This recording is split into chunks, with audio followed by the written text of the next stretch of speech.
Welcome to John's Workshop.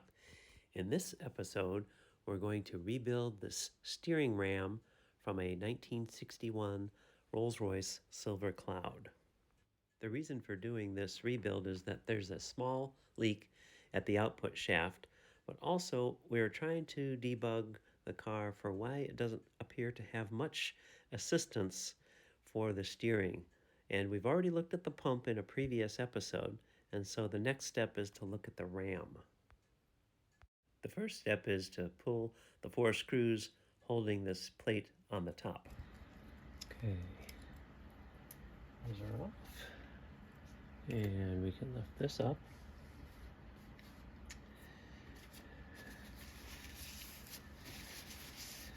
And that's what's in there.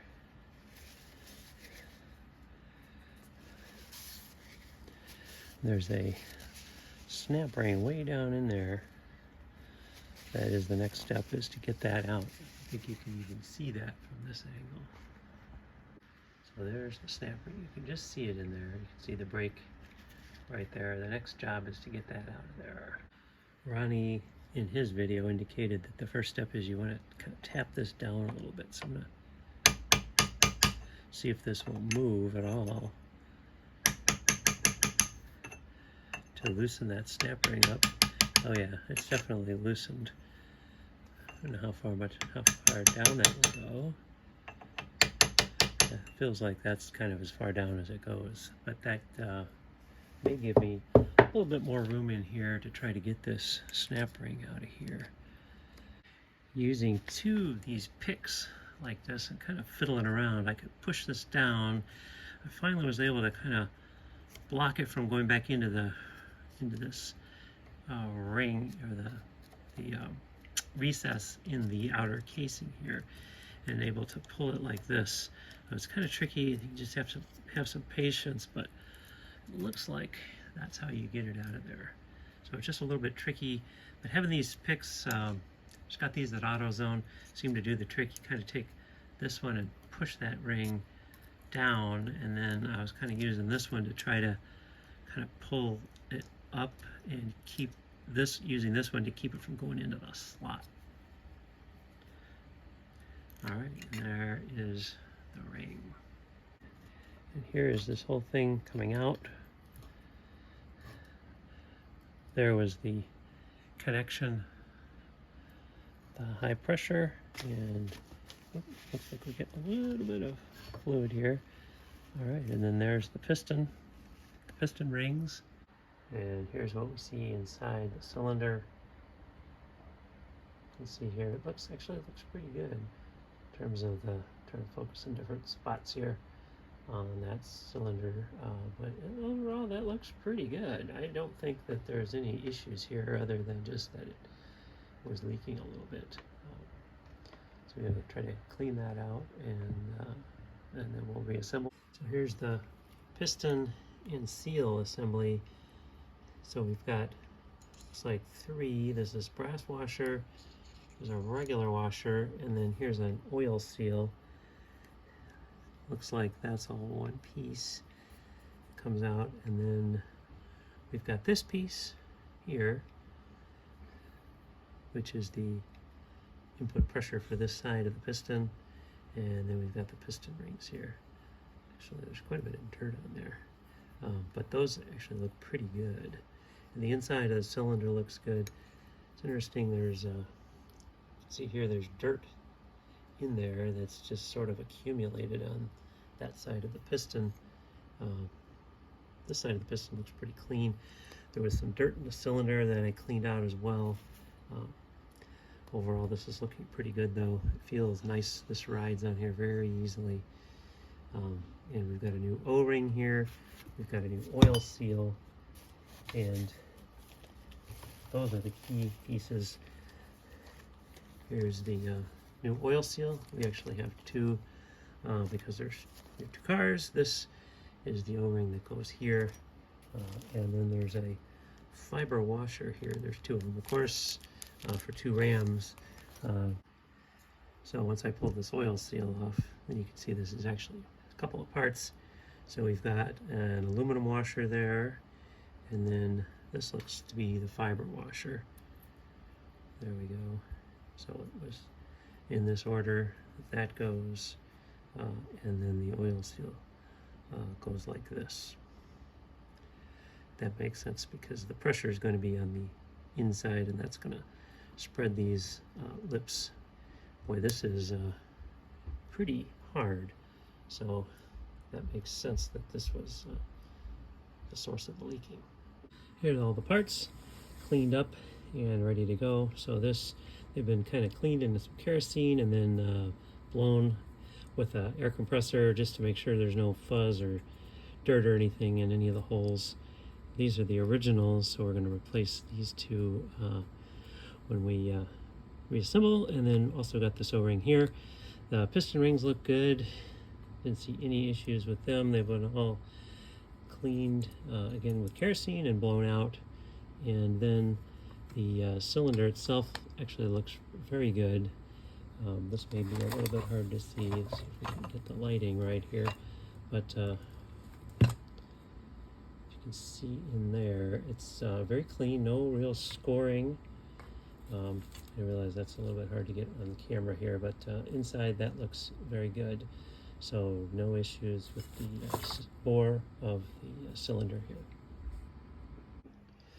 To prepare this to go back together, one of the things that Ronnie showed was using a piece of Scotch-Brite here to kind of clean this shaft, and he was talking about kind of rotating it as you're moving it along the shaft to just kind of give more of a, like a kind of a helical sort of score lines like you would on the cylinder for your block. So that's what I'm doing here, is just kind of rotating this as I'm moving it back and forth. All right, and that's what the surface ends up looking like. I don't know that I did a lot, but it you know, it looks pretty clean here. I don't see any issues with the seal, the oil seal passing over that surface at all. Feels very smooth. There's no burrs or anything like that. The old oil seal is here, and it had this metal spreader in here that went in like that, and so I'm basically getting rid of the old one, and then here's the new oil seal, and that spreader goes in here like this,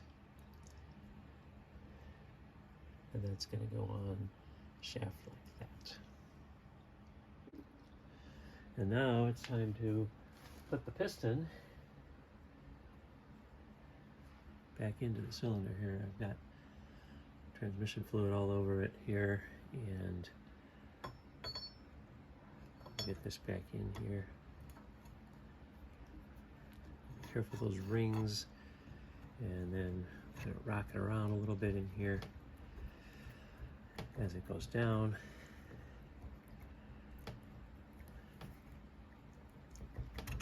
There it goes.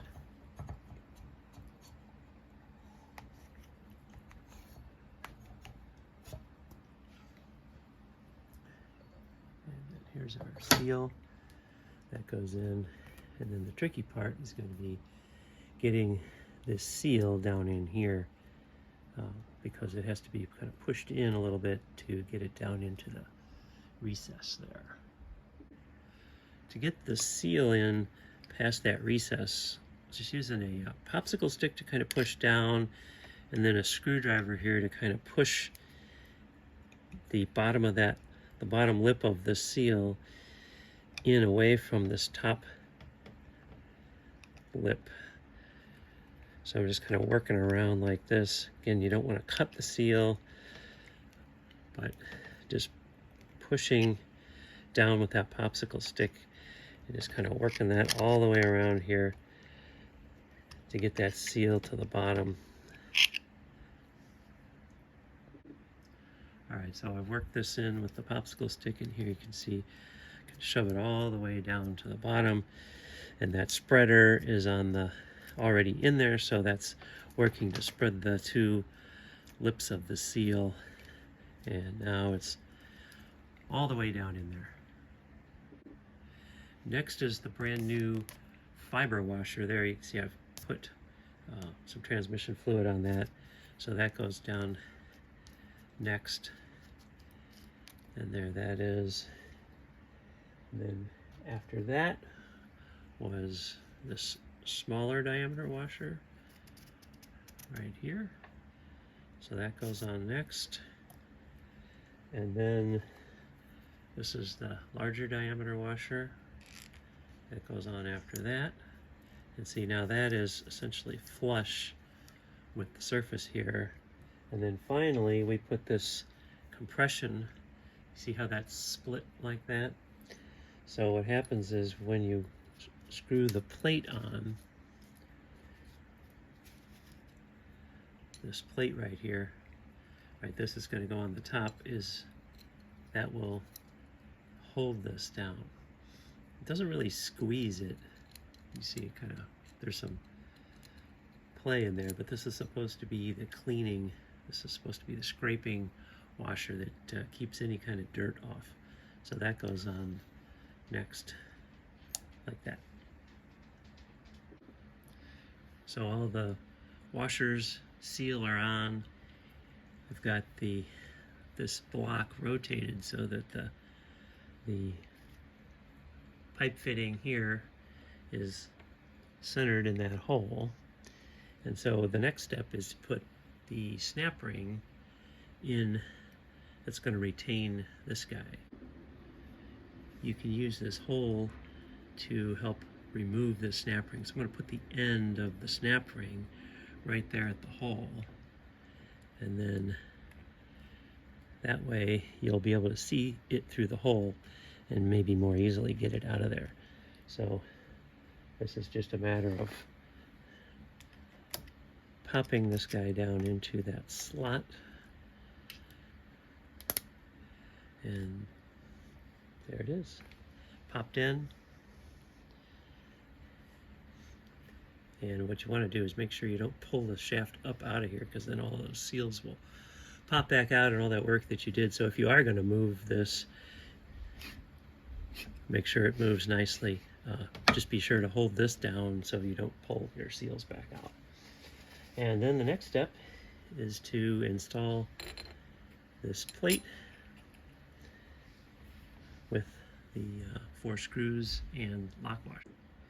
As you're tightening these screws, you're pulling that block back up to contact the snap ring that we just installed. So I'm kind of doing this gradually, tightening either side alternately until we get it all the way up against the snap ring. I can kind of feel that as I'm tightening these that something's actually happening, and you can see that the block is coming up based on where this pipe thread is. Just want to make sure we're uniformly pulling that up and kind of wedging it side to side.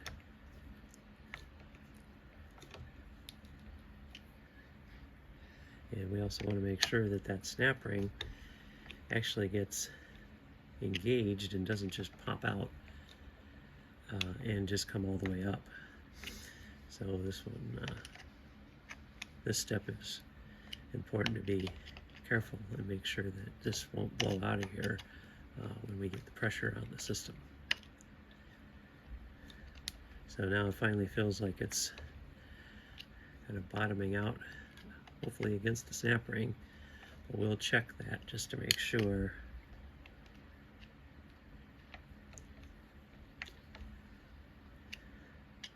These should tighten up against that snap ring.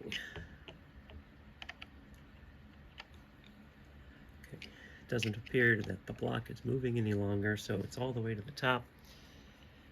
And looking at where this is located here, we've still got some clearance. So most likely that's okay. And the snap ring has been captured. But we're going to take this plate back off just to double check. Okay, with the plate gone, and it may be hard to see in the camera here from that angle, but you can see that the snap ring is indeed in the slot there. It has not popped out and gone on up. So this looks like we're ready to go. And put the cover plate back on, and then the next step is to put the fitting in. Okay, it's all tightened up, and if you look in the little hole there, you can just see the very end of the snap ring. So it's right where it should be, and we've successfully put the new seal in. And the last step is to put the fitting back on. You can see I've put a little bit of Teflon tape there. Just make sure you don't get that out in front there into the actual passage. So this goes in, and then this is going to be pretty much ready to go back in the car.